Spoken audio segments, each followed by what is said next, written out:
Sizlar ham menga o'xshab bir xilida zerikdinglarmi? Unda bir marta bo'lsa ham meni firmenli salatimni tayyorlab ko'rishinglarga maslahat bergan bo'lardim. Ta'mi og'zingizda qolishi hech gap emas.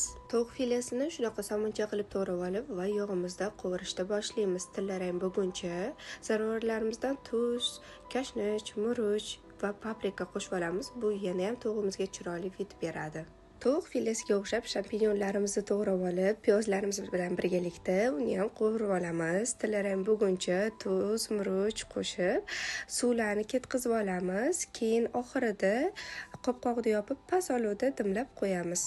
Kashnishlarimizni to'g'rab, ketma-ketlikda salatamizga qo'shishni boshlaymiz. Bandoli garoshik, marinovni bodringimiz soma shaklida to'g'rab, uni ham qo'shib olamiz. Tayyor bo'lgan champinyonlarimizni qo'shib, mayonezni solib aralashtirishni boshlaymiz. Bay, buni qaranglar, rang-barang. Mana sizlarga ko'p vaqt olmaydigan bir deganda yeyilib ketadigan mana fermenli salatam tayyor.